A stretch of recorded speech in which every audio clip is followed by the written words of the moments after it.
Well, first quarter set the pace here for Meralco, and they had a lot of players already contributing. They had 6 players scoring, 4 of them at least 6 points.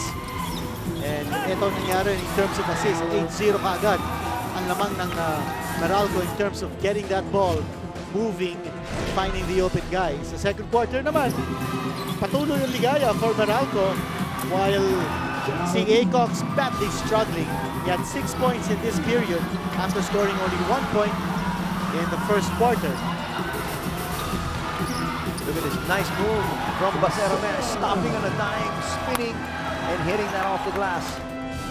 And then in the third period, ito, pumasok na yung mga tira sa labas galing sa Meralco. And in this quarter, they had 4 3-point connections.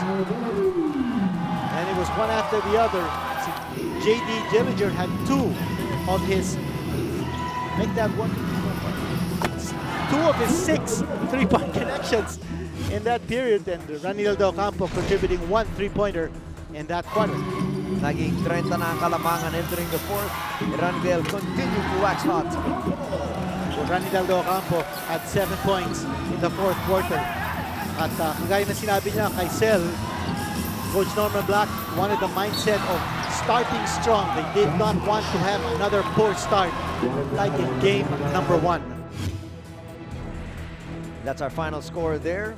A resounding victory here para sa Meralco, stamping their class here today, and they now lead the series 2-0 as we take a look at the numbers. What about the field goal percentage ng Meralco? No, 52% sa 3-point distance. Doble ang kanilang connections, 7 for Star, 14 for the Bolts. And in terms of assist, they were plus 17 in that department. Plus 4 naman sila in the block shots category. That's huge, Ginito. 28 assists to 11. They really played as a team. That's right, selfless basketball ang pinakita ng Meralco. The Bolts kept that ball moving, found the open guys, and si Alan Durham was the leader of the pack. I mean, he made sure that his teammates were involved in the offense.